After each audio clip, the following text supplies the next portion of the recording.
Okay, I'm here with one of my clients, Alex. Alex is 2 weeks away, I guess, from graduating from Recovery Alchemy. Can't believe it's already been 6 months together. But Alex was someone who it took me a while to be convinced to bring him on, only because I just didn't think that I was the right fit. I didn't think I was qualified. Typically, the clients that come to this program are high functioning. They're using some of them use every 2 weeks, some once a month, once every 3 months. A couple of times there's been some guys who come to us who smoke a little every day. They're the ones that do it mainly for like energy, focus. They're basically using it as an Adderall. And we're talking about crystal meth, obviously. But I don't take men who are on the severe side of use, because typically that they're better off going to a treatment center. But Alex and his mother were very convincing, very persistent, and really believed that this program could help. So Alex came to us slamming. If you don't know what slamming is, it's IV use. It's injecting crystal meth, about zero point 0.7 a day. That was an estimate on your part, right? About zero point 0.7 a day, and we were able to work with him to taper off a point a week until it went down to zero, and then he he was able to get his mother to help through the withdrawals that come down. That is, of course, something that I can't do as a virtual coach right now. In the future, I do plan to have maybe home stays. Or have people do that for others, but right now we're not capable of doing that. So that was something else. That was a caveat that helped me agreed to taking Alex on, is that he had his mother, someone there to help through the come down. And if you don't have anybody to help through that, then you could also maybe check yourself into a detox or something like that. But today, I want to give Alex an opportunity to share his story, because he's able to quit. He was able to quit slamming every day on his own, with our support, of course. And now we're looking at 4 months. 4 months meth free. He's able to see his son again. He's working again. His life has turned around, and so I just thought this was definitely a story that we want to get out there. And part of Alex's recovery journey is to share. So, Alex, thank you for being here. Yeah, thanks for having me. Yeah, I guess we'll start. I need to start from my childhood to kind of explain Mhm. this. Mhm. There's some molestation that happened when I was 5 years old over the course of about a year. Um, and this at the time I didn't know why it was wrong, but I knew it was wrong. So I kept that a secret. Um, that I vowed to never tell anybody. um, because I thought that it made me wrong or bad somehow, that I had done something wrong. Um, and so, uh, yeah, so I grow up with this secret. I have an okay childhood. My dad had, drug and alcohol issues as well that I had to deal with, um, basically by myself. My brother left the nest as soon as he could, um, because I guess he could see the writing on the wall there, before anything bad happened. So, um, you know, I went through some stuff with him, um, during my childhood, and obviously that created some trauma as well as the molestation. Um, Fast forward, I guess, to um, 19 years old. Uh, my whole teenage years, I vowed to never, drink or do drugs because of, what my dad had gone through. And um So I didn't touch anything till about the age of 19. At that point, I was in a band with people that were, 6, 7 years older than me. I'd been playing the bars with my brother's ID, because I was 16 at the time, um, when I joined that band. So yeah, when I was 19, I tried, alcohol and weed for the first time. Basically fell in love with weed, but what I also tried was Adderall. Mm. And um, the first time I took Adderall, I was like, okay, I feel, I think how normal people should feel. I'm not riddled with anxiety. I can have a conversation without freaking out on the inside. I can be social. I feel confident. Um, and so, without being prescribed Adderall, developed, basically a weekend warrior addiction with it. Um, where I would, buy 5 to 10 pills and take them over the course of Friday through Sunday. Mm. And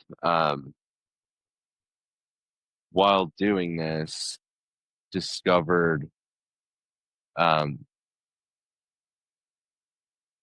like websites like Craigslist, for Mhm. instance. Mhm. And so, being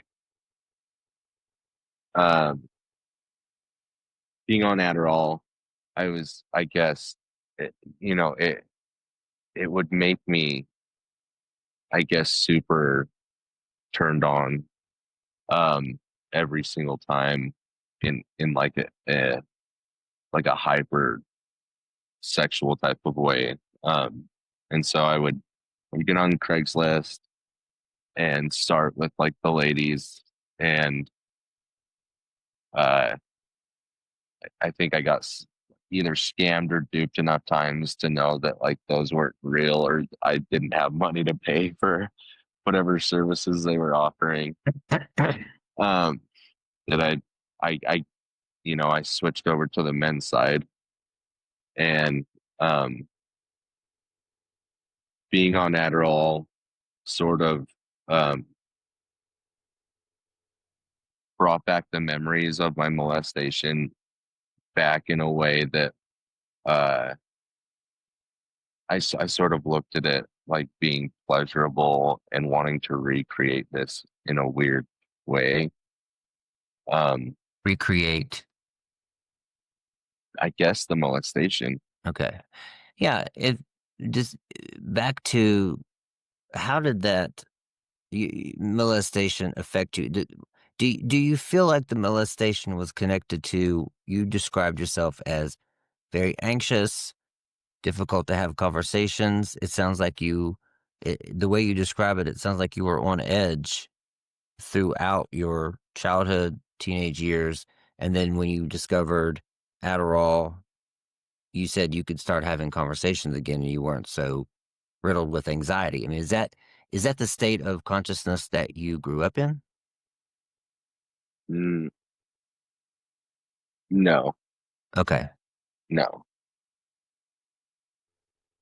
So, are you meaning this when I would take the Adderall? Is that the state of consciousness I grew up in, like No, a that calm? that that anxious the Oh Adderall. yeah, Yeah. yes, yes. That is the exact mind state of, I how I guess, yeah, how I would express how that felt growing up. Hmm.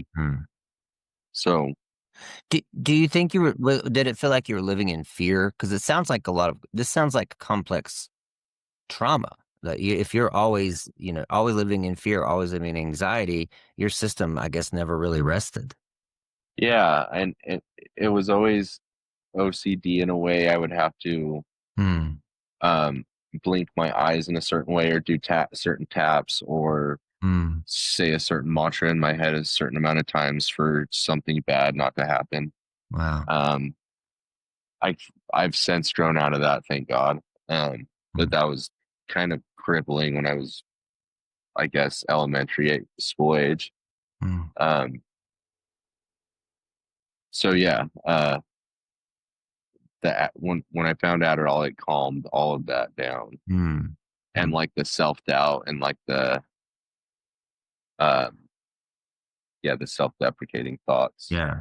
Yeah. sort of softened or quieted. Had you told anyone about the molestation at that point? No, Okay. So nope. this was all something you had to live with all alone. Yep. So this is all internal, and then find Craigslist, and so I start Mm. uh,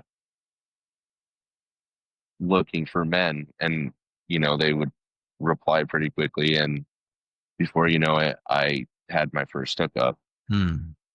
Um, and I guess the way I would describe that is it being so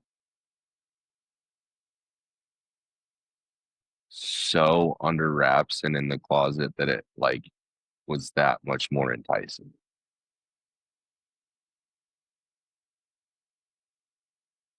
So Hmm. I mean that jump started the whole thing, and that so I do that till long story short, I do that um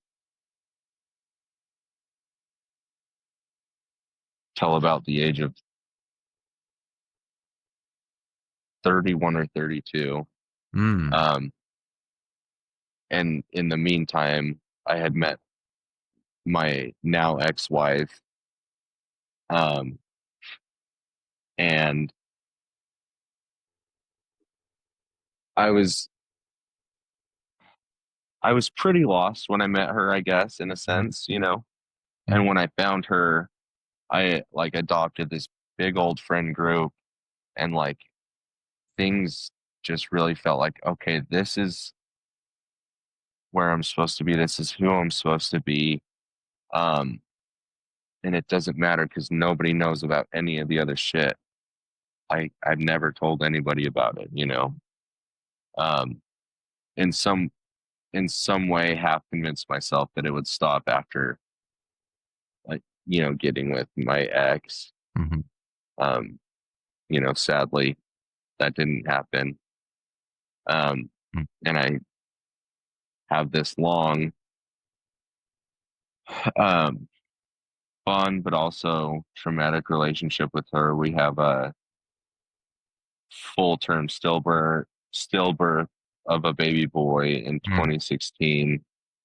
That was so unexpected and so shocking that we trauma bonded pretty hard over that. Hmm. Um, and bought a house basically right after it happened and got married. Um, and just, I wouldn't say I was faking my life with her in any sense, because I think I was pretty genuine Hmm. in a lot of aspects. Um, but behind the scenes, I'm still taking massive amounts of Adderall at this time, probably up to 20 to 30 pills a weekend of either 20 milligram or 30 milligram pills, which I would just binge eat for 3 days, and not even really getting that high anymore. Hmm. Uh, So you were taking these many pills while married? yeah, Okay. Behind her back, I'm guessing? yeah. Friday through Sunday, and Monday through Thursday would be normal at the house with her cooking. Huh. Um, yeah, the only thing I would do during the weekdays is smoke weed, um, and then weekends would come, and we were big partiers. Like, we had a huge friend group, so her and I would party like most. We would party every single weekend the first probably 6 years, 7 years of our relationship. Um, and so Party as in drinking just together? just just yeah, drinking with friends, cocaine sometimes, Okay. just like average party shit. Yeah. Um, so I don't think that she really noticed because she was kind of partying. She was just like in on the weekend too, you know. Um, and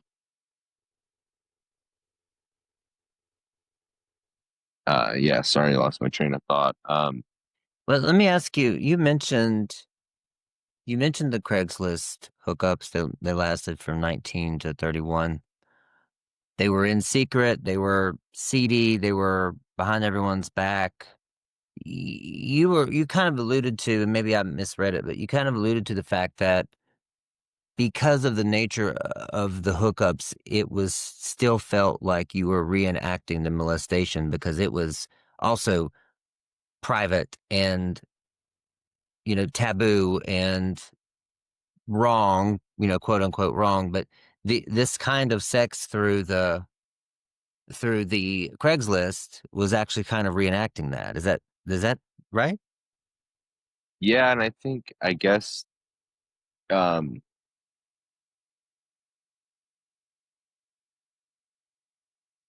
I guess making thoughts because obviously growing up after the molestation would have, I guess, fantasies about it Hmm. in some capacity.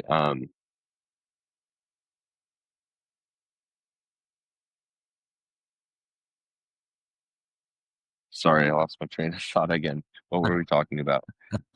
Well, I was asking if the type of sex from Craigslist, because it was forbidden, secret, dark, seedy kind of thing, was that your way of reenacting the molestation? Yes, yes. That I think was itching the spot that I had been like searching for, I guess, in a weird way. Okay. And the Adderall obviously made me feel um okay about doing it Hmm. in Okay.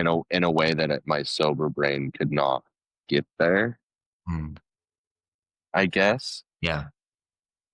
But it obviously had thought about getting there, Hmm. even before knowing what uh any sort of upper was, you know.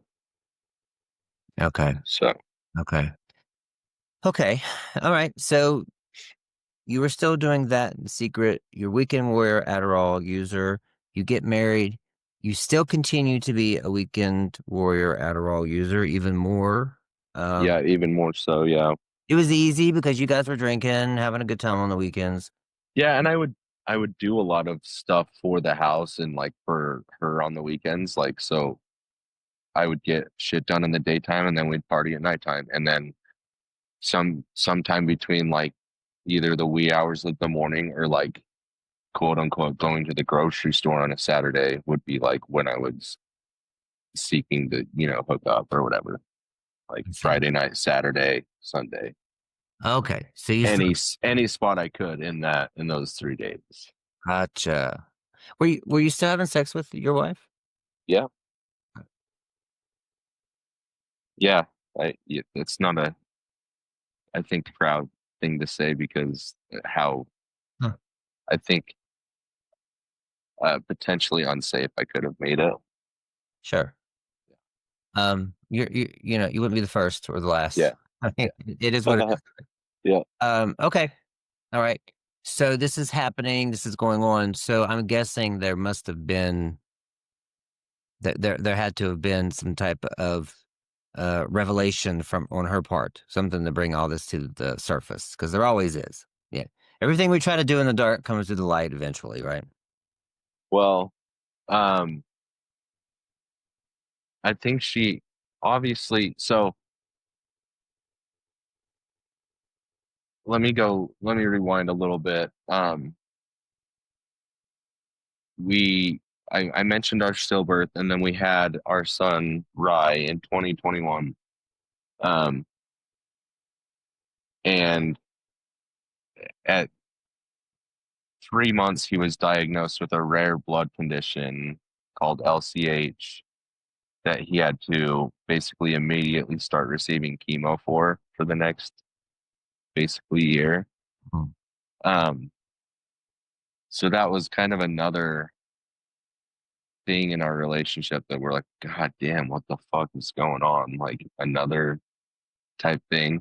And so by this time, I don't know how to handle my emotions. I don't know my kind of what my emotions are. I'm so lost on the inside because of how deep of a fucking hole I'm in uh, with my conscience because of how much I've done and how much Amy doesn't know and how much I'm continuing to do to forget about what I'm doing. Um, that I go to this one hookup some some weekend, some average weekend in March. I think it was the weekend of March 9th. I don't know how I remember that. Um, but he invites me in and he's like, "Do you party?" And I'm like, "Yeah, I fucking party." Because I'm like, I've done everything. You know what I mean? I hadn't done meth or heroin yet, but Yeah. I'm like, "Yeah, I fucking party, whatever, dude." And I'm so low at this point in my life. And I'm like, fucking give me whatever you got, bud. Yeah. Fucking Right. bring it here. I don't give a shit. Mm. And he gives me this pipe and I'm like, naively, I'm like, this isn't fucking meth, whatever. This isn't meth, I'm smoking it. And um fully knowing that it is meth, you know. Yeah. Um, but like creating this denial in myself that kind of fuels me through the next 10 months of addiction. Um, but I smoke it with him and then proceed to have crazy, like good sex for like 3, 4 hours. Mm. And I was just like fully enamored and didn't want to leave. Um, and was like, what the, I was so kind of on a pink cloud that like I,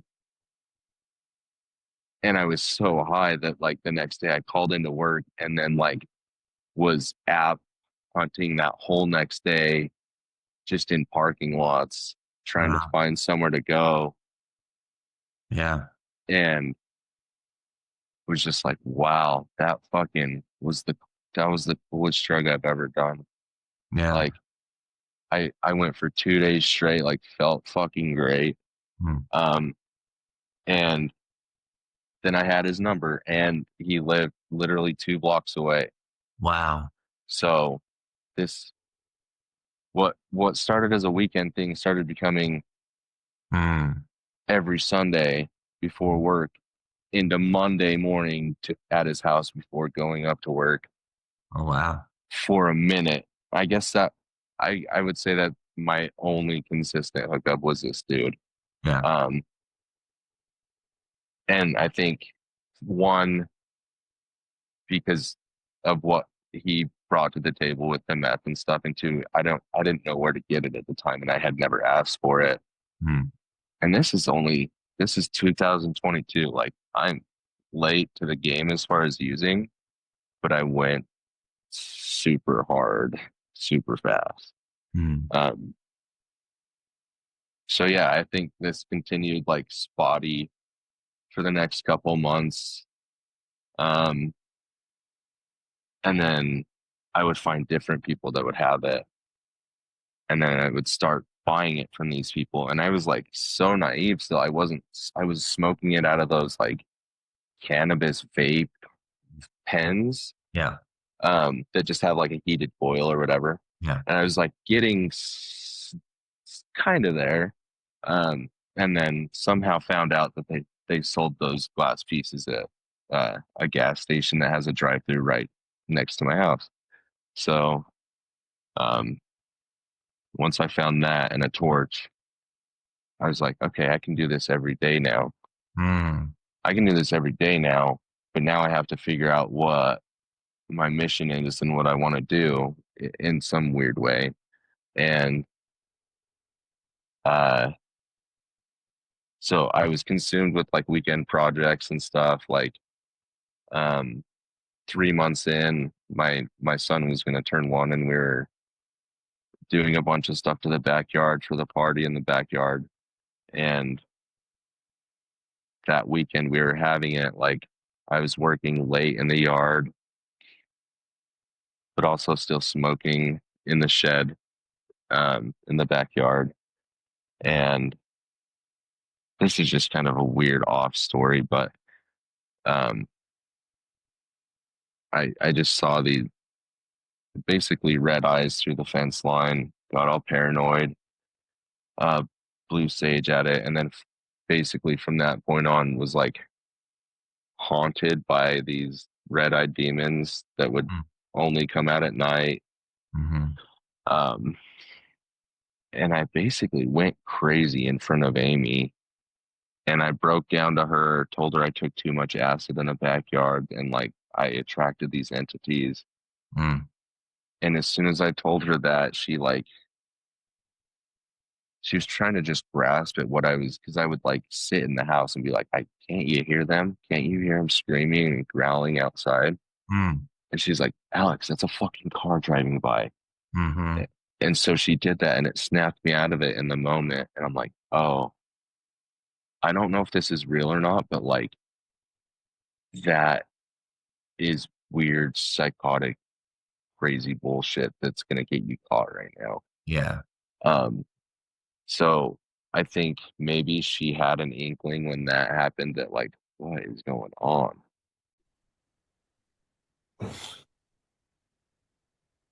So we'll jump back into, I'm probably 10 months into the addiction, using every day, just smoking, or snorting. Mm.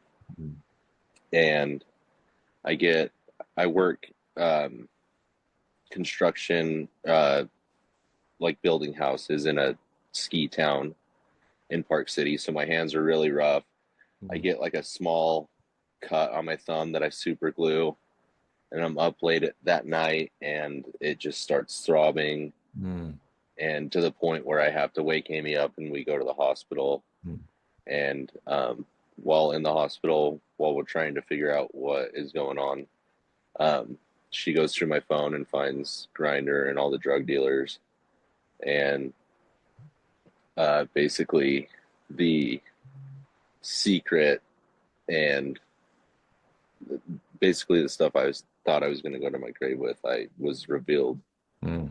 basically to my partner Mm. in one swipe of the band-aid. And um, I think like within 12 hours, everyone in my family and close friends knew. Um, and basically from there, spent about a week in the hospital, um, for sepsis. I think it's obviously because my immune system was so run down from using every day. Um, Mm. from there, I get right out of the hospital, go straight into a 45-day rehab facility. Mm. Um, and when I'm in there, my aunt, who works in the rehab circuit here in Salt Lake City, gets me a scholarship to a 3-month um, inpatient treatment center called Balance House. Okay. So I go 45 days in one treatment center, straight to 3 months, 90 days in another inpatient treatment center, basically starting over. Um, because by the end of my first treatment, I had my phone back. I could leave the premises and come back. Mm. Um, so I go through that 90 days, and start their sober housing programs. Like there's like a tier 2, tier 3, and tier 4. Mm. I make it through tier 2, get a car back. I'm feeling, I guess, as okay as I can at that point. It's still really fresh and like really hard to navigate with Amy. Um, Yeah. and I pass through tier number 2, get to tier number 3, and get a job. And basically, I'm in there for maybe a month and a half till I get my first craving, I would say. This is like the first time that I'm like left alone because everyone has jobs, everyone's in and out of the house like a normal place, you know. So this is like the first time where I'm finding myself alone and kind of bored and kind of like, well, maybe I can, you know, I don't necessarily know what I was thinking. My plan was to try and hook up without using to I don't know. I think in the back of my mind, it was just to get to using so that I could continue, not continue, but like just escape the reality that I put myself in so far. And the reality was that you've been outed, basically, Yeah. right? Your wife would assume that you're actually gay because of what she saw Grinder on your phone, Yeah. right? Um, I'm assuming you were, I mean, you had been hooking up with men for a while with meth, so you may be confused about your own sexuality at that point. Was that brought up with you and Amy as you're going through the rehab facilities? Was that brought up in rehab with your counselors, or was that swept under the rug? What? Um, I think in the 3 month in inpatient treatment, we tried to, as best we could, tackle what was going on. I think Okay. she, out of all my therapists, did the best job of, because I think she had the longest time with me, which, you know, you get more work done the longer you work with somebody. Yeah. But as far as with Amy, we had like maybe 1 or 2 couple sessions, and you know, I just really didn't get to talk to her about really much because I was in the rehab without my phone. I could do 1 call every morning, and that was to talk to Rye. So, And Rye is your son. Yeah. yes, Rye is my son. And so skip back to where I'm in tier 3, and I go to try and have this encounter, and immediately there's the pipe, and I hit it immediately without even thinking. One, because I guess that I had gotten what I came for immediately, and 2, to then engage in the sex without feeling any sort of way about it, because at that point you're high, and then that doesn't really matter. And so I did that and sort of immediately started freaking out. Looked up ways to how to pass a drug test because I'm still in this strict sober housing. And, you know, I find on Reddit that you can drink baking soda like right before you do the test, and it will trick the test for passing for meth. So I did that, and it worked. I'm like, nice. Okay, cool. You had your 1 slip up, you can never do it again. And at that point, I'm already done because I'm already doing secrets again, you know? Right. So, yeah. And so not long after, I'm like, well, fuck, if I can pass the test, I'll just do it. And so I do it, and I get about 2 weeks in using every day again in a sober living facility. And they finally, like, the baking soda trick, like, I think the meth in my system had caught up to that point where it's like there's so much in there that it's just gonna fail no matter what. And they catch me because one of my tests looked fishy, so they took it to a lab. They sit me down, have a talking to. They send me back to tier 2 for like 2 weeks, and then I come back to tier 3 for probably 3 weeks and relapse right again. for about 2 weeks. And this time they're like, yeah, you're out, you're done. So at that point, I packed up my stuff, went straight to my dealer's house, and basically made him teach me how to slam. Oh, wow. Um, Wow. So, were you ever having sex with men without meth? um, Mostly, I think the majority of it in the younger years was with Adderall, and then Right. Right. starting in 2022, Right. it Okay. the meth honestly isn't very long Yeah. in the grand scheme of things, but Yeah. um, so yeah, I learned how to slam, and then I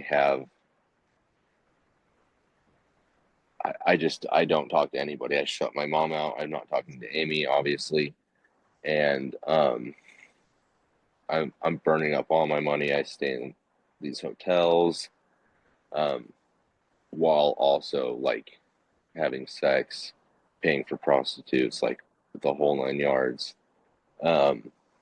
And finally that ends because I come, like, it all ends always because I come to my mom's. Mhm. She's always like uh, the safe haven that I can kind of crash Mm-hmm. and come down, Mm-hmm. uh, a place where I can do that. So I Mm-hmm. do that, and um, I from there moved to a different sober living, um, which I hate, and I don't like the roommates there. It's really like I guess mental health is teetering at this point. Have another uh, sort of one night relapse in that place. They give me a warning, um, and um, after that place, I convinced myself that getting an apartment by myself is going to be the best thing for me. And Right. so, I do that. And I'm in there from like probably October to December, Mm-hmm. and maybe 2 3 weeks in, I fully relapse in that place and finally have a place that I can have to do this stuff at. Mm-hmm. Mm-hmm. Um, and that's another 3 week relapse. Um, in that time, I like overamped so bad that I'd taken myself to the hospital like 4 or 5 times in a night. One time, I think, Mm-hmm. and Mm-hmm. um, and at this point, I'm just not getting high anymore. So it's like another breaking point. I get on a plane. I go to California for rehab for another, I think, 60 days. Mm-hmm. Um, and then I get back home and I meet my roommate, whom I live with now. Um, have a good first 4 months with him being sober, and the first year of trying to get sober, I think I had 7 months total. Mm-hmm. And then this time around, I have another 4 months, and then another relapse happens. Um, and then it's just kind of on and off small relapses for the rest of the year. Um, and then I sober up around the 1st of December, around Thanksgiving, actually, um, and continue till about right after Christmas. And then this was my last relapse, which was about 4 months. Mm-hmm. Um,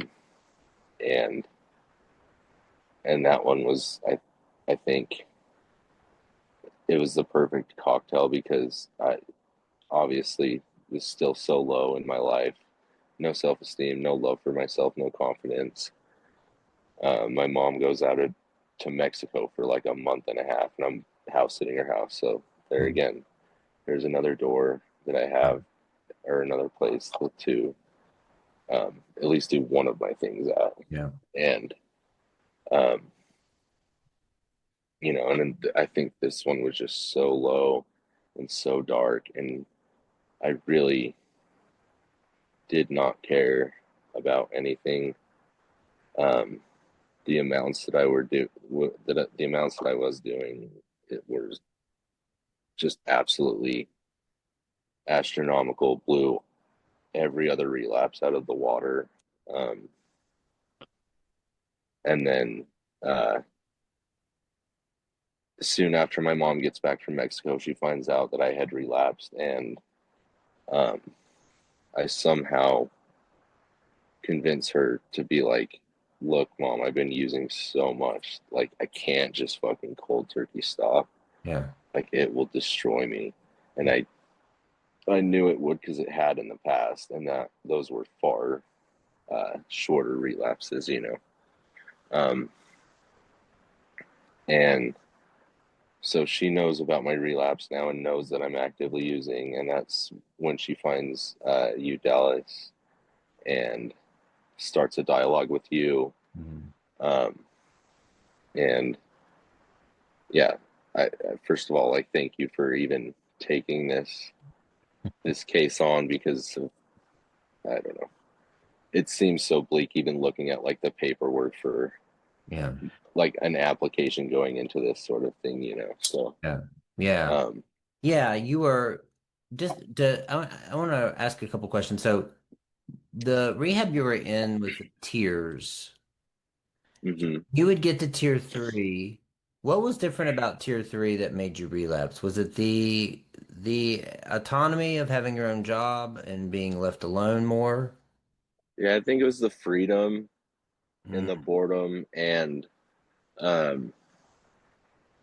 so I guess through this whole period of starting rehab, I'm put on all sorts of different SSRIs.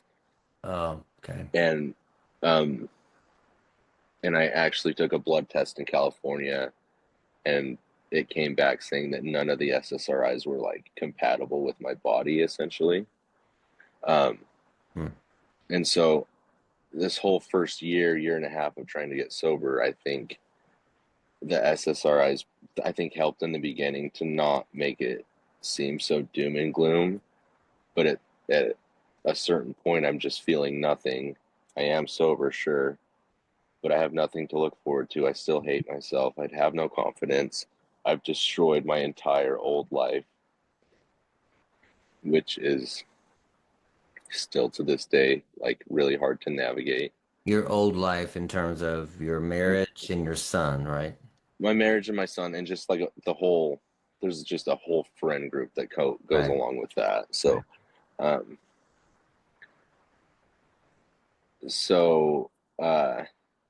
yeah, I think the difference this time is obviously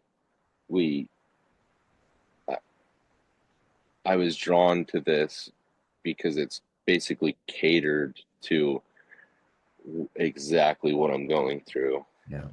And my mom's like, should we try it? I'm like, I don't know what else we would try. Like, this is, I think, the only option that at least I will feel heard at, you know, and not judged. Yeah. So, so yeah, what do you think what do you think was missing from the treatment centers you went to?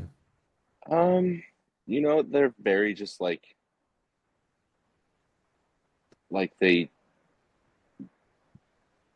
it's really vague of what they treat, you know what I mean? And what you talk about is very generic. And I'm glad that I had those places to at least detox at and separate myself from everything, to like kind of really shake you and be like, all right, well, what you were doing was clearly ruining everything. And so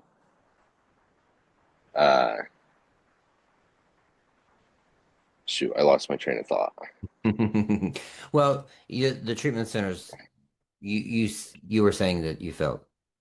Yeah, so I mean, they helped, I guess, to a certain extent. And again, if you're only there for 45 days, you have like maybe 5 sessions with a therapist, and you're barely even scratching any sort of surface. And they have 50 other clients, you know what I mean? So you're trying to, I guess, in those therapy sessions, sessions I was really being the most honest I could be, because at that point I was caught.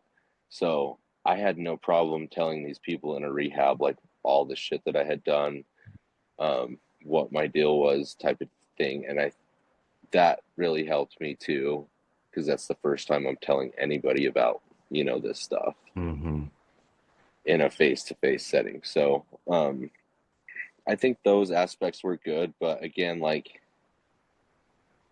I just would go into treatment and then come out, and like, I guess the goal would be like sober days, and at that point I'm just counting days.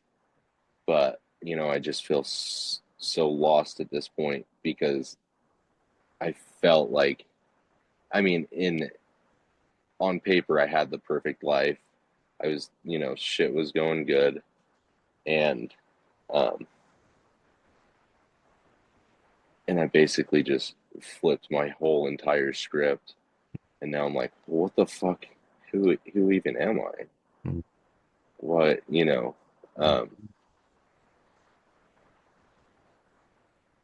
so yeah, they helped to a certain extent, but you guys have been through it personally, the exact same situations, like, especially you, Dallas. Like, slamming is like it's the end all be all. And once you do that, like, it's your relationship with meth is forever changed. So You're right. you took your already superhero power thing and like multiplied it by a million. So So what do you think kept picking you back to it? What were you getting out of it? And especially when you start slamming every day, like what are you thinking? Why are you turning to it? Why do you need it? I mean, I think it's the ultimate escape, because once I'm high, then the things that should matter don't matter anymore. All the stressors, all the anxiety, it's gone, because I don't care anymore about anything. And it's about immediate gratification, what I need right now. And I mean, at a certain point during this relapse, it was like, I have to slam to even get up the fuck out of bed. And like, because I would eventually crash out. And once my body does that, I wouldn't wake up till 12 or 1. And then that's way past the time I'm supposed to be at work. So like, obviously my job goes away that fast. I've never had a substance grab me by the throat and basically like make me bow to it as I watch my whole life burn. Wow. Nothing I can do about it.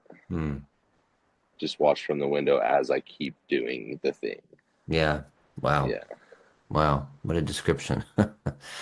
So your mom did find us and asked, and she did let me know that you were using daily and you were using IV daily. And I really put her off, and I told her that I couldn't help you, because I don't ever want to, I don't want to step out of my pay grade, my skill level, right? Because most of the men that come to me are high functioning men with they have jobs. A lot of them some of them have families. They're in the last stages of it, right? Where they may be using it every 2 weeks, but they're still functioning. But no one ever comes to me slamming. Yeah. You were like the first one that was like every day, and you estimated about 0.7 is what you were slamming at the time. Is that about right? It's probably an undercut estimate. I'm sure it was like anywhere from, because I was legitimately trying to taper down, but there were some days that, I would slam fucking 2 7.5s in a 3-hour period. And then, like, yeah, some days were like, I'm just trying to die right now. Like, Wow. really just trying to go out this is the only thing I can think of without, you know, I don't know, being that low, but also having no love for yourself and also no confidence. I'm not really trying to kill myself like with a gun, but like if I don't wake up after this slam, fucking let's do it. Yeah. Wow. Yeah. Yeah. What a cycle. So what made you decide then? Like what was it about this program that made you decide, okay, I'm gonna stop? Because when we started, again, like I wasn't sure. I wouldn't, but after I talked to you, I mean, you were surprisingly coherent, I will say.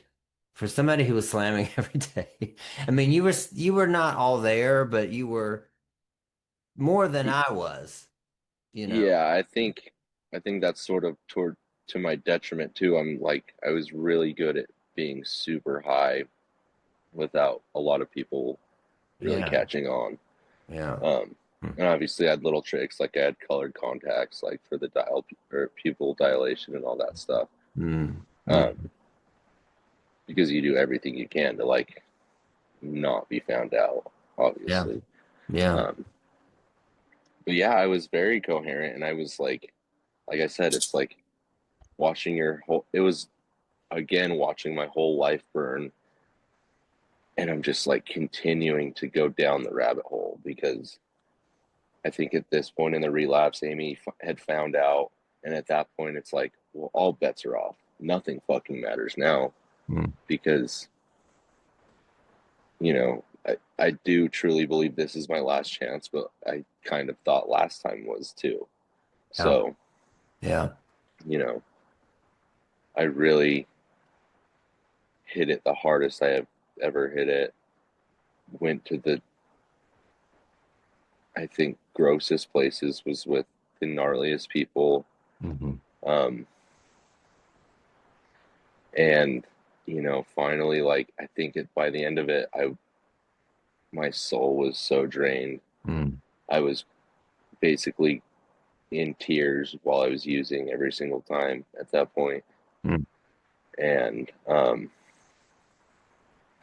you know, I was just, this one night right before Mother's Day,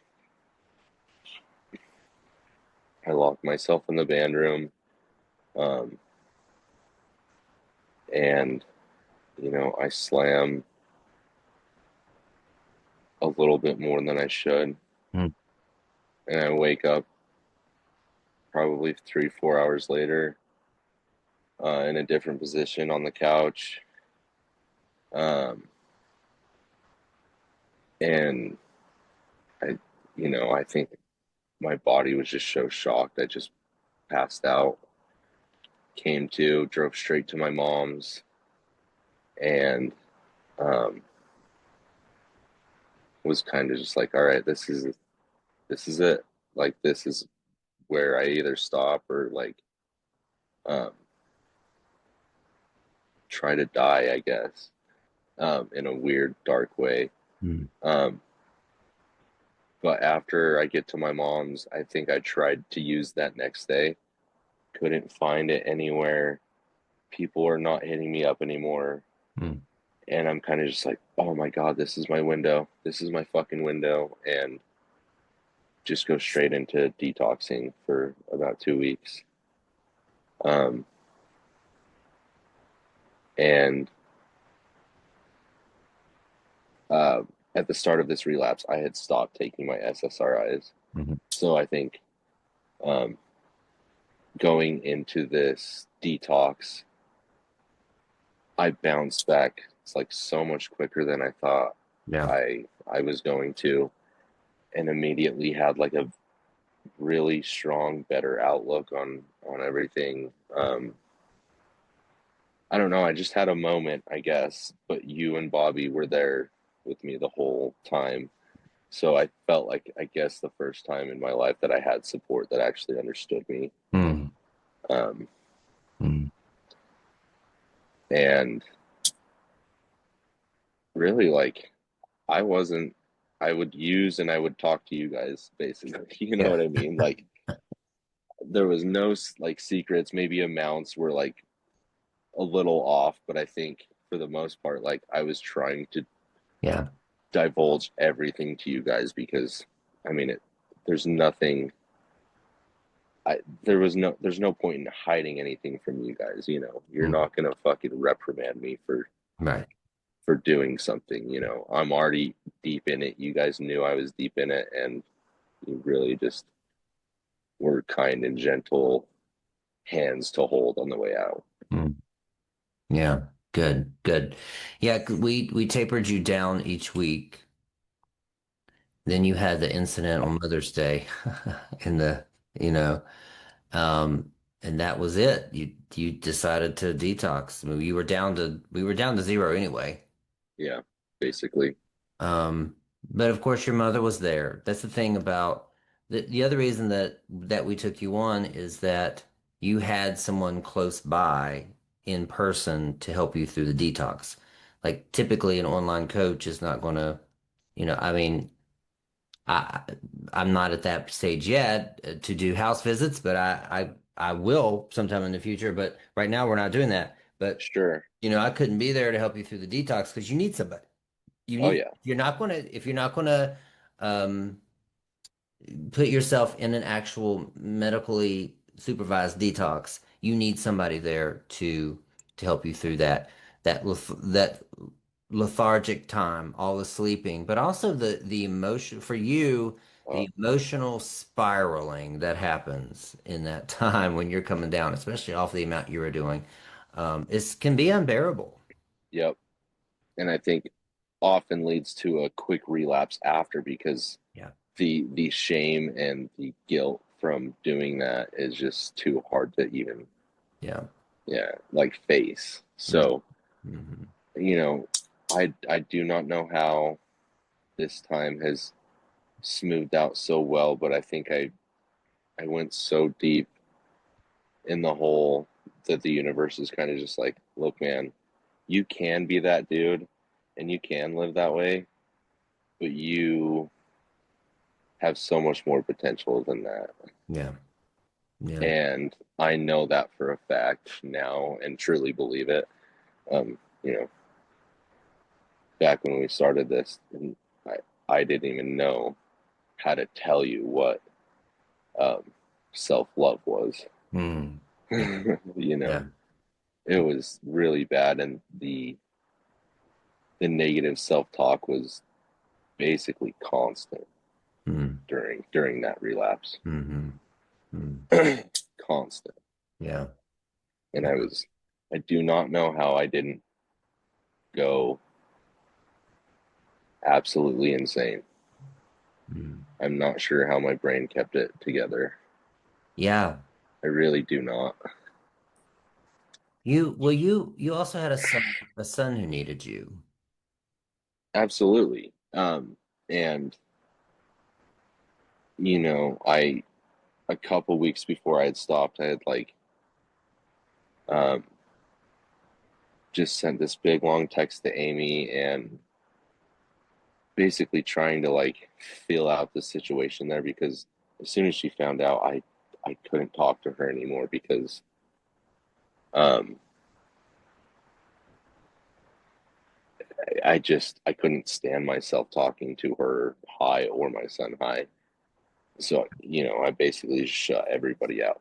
Mm. And I felt that out and was just like, dude, you're gonna lose him if you don't do something now. Because it just had, like, she had found out, and then it just dragged on, and kept going and kept going.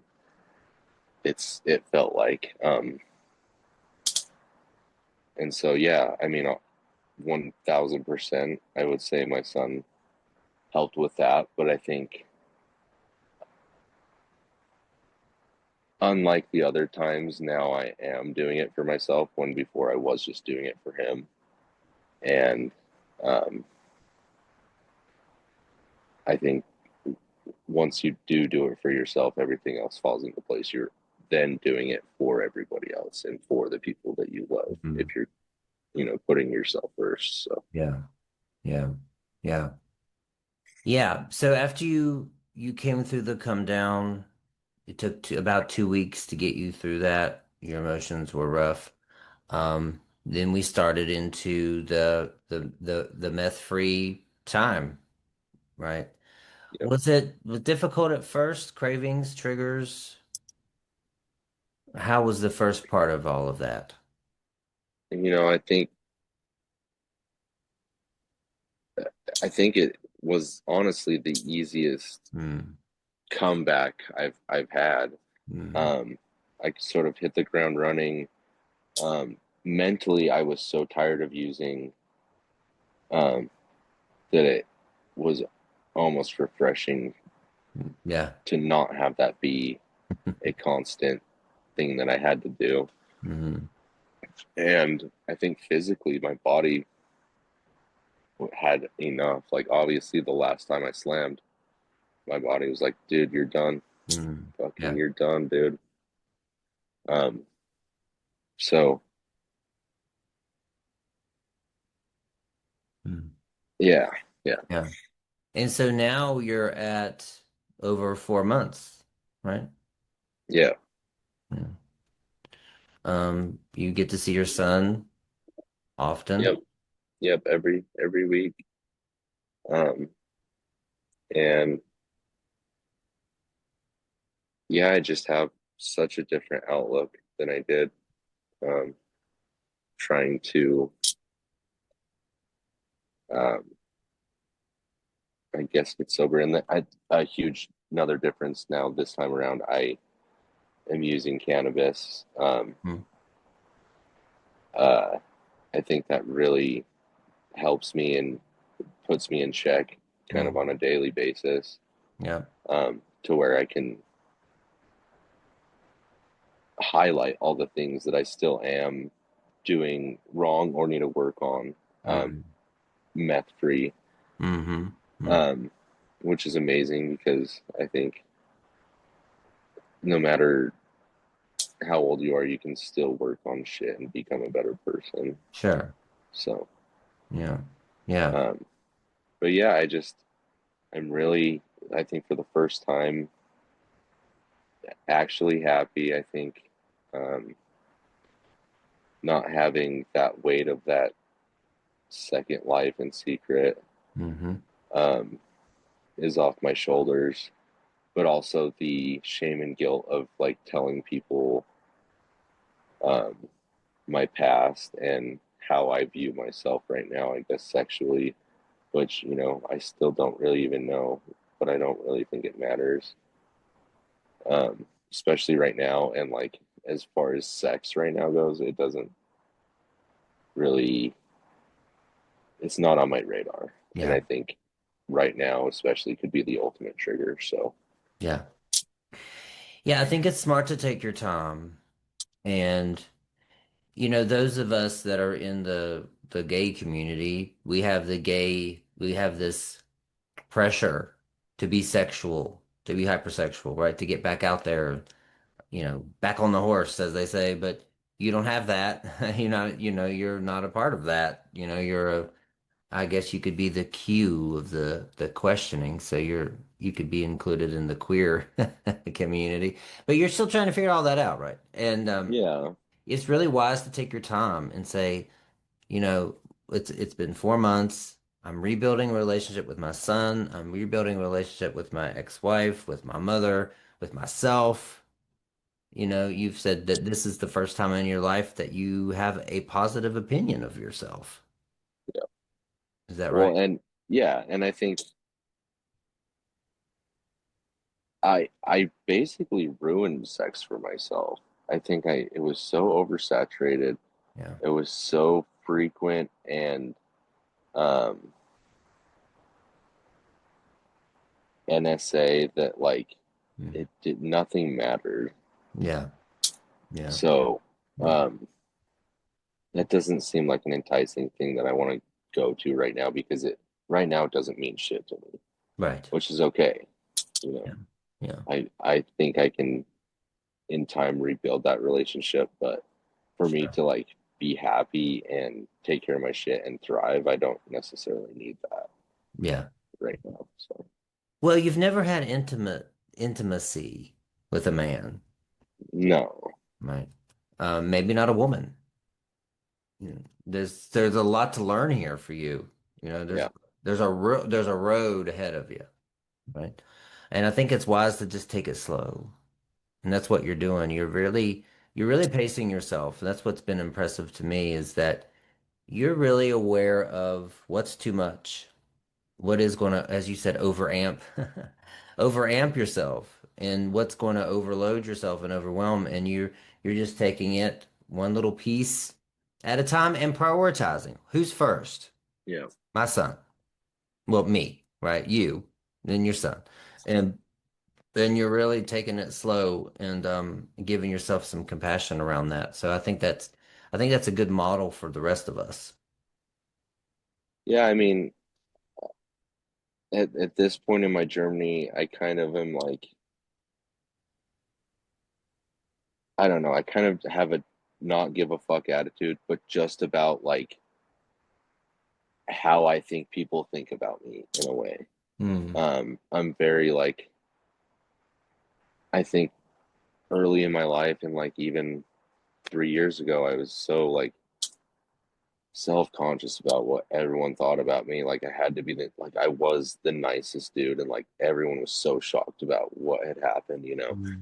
And so losing that identity of like this super nice dude, never would fucking do anything wrong, like Mm. all of that to, oh well, now he has done all this, now he is kind of a fucking shitty dude. um I just don't care anymore about what people think, because the people that do care like have heard my story, and I've told them everything, and I trust them. Yeah. um but if you were my friend and don't want to hear that story and don't give a shit and just judge me on like what you've Mm. heard I've done, then I don't have time for that. Yeah. Yeah. Where's that quote? The people who care don't matter, and the people that don't, what is it? The people that care don't matter, and the people that don't matter care. It's not right. It's something like that. But the people, yeah, I don't know. But it's something around that people don't matter if if they care and judge you, they don't matter. So, uh, Yeah. I butchered all that real bad. Now it's going to bug me, but because I just heard it. But um, well, so what do you think is the big difference this time? Like I said, I think um just kind of where I was at during this relapse, the culmination of all the relapses before it, basically every relapse ramping up and getting worse. Um, I think seeing that unfold, this relapse, to how dark it can get, Mm.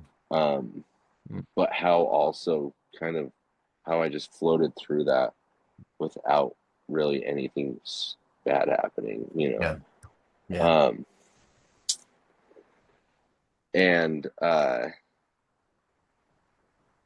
so I think I take this as like the universe being like, look, man, I know how far you can take it. I know Mm.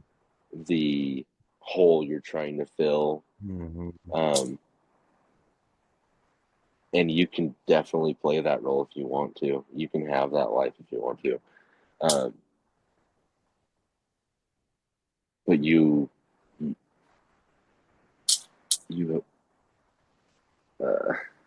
trying to think of the right way to say this. You can just offer so much more, I guess. Mm.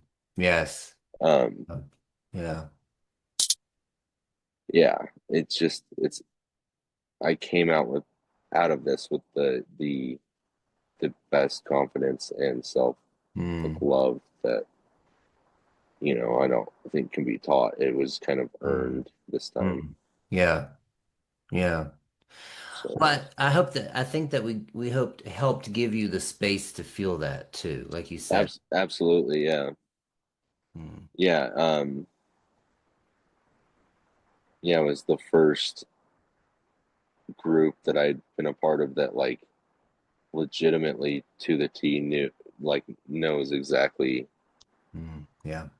what the um just how destructive chemsex is as a whole, Mm. and how consumed that you become by it, Yeah.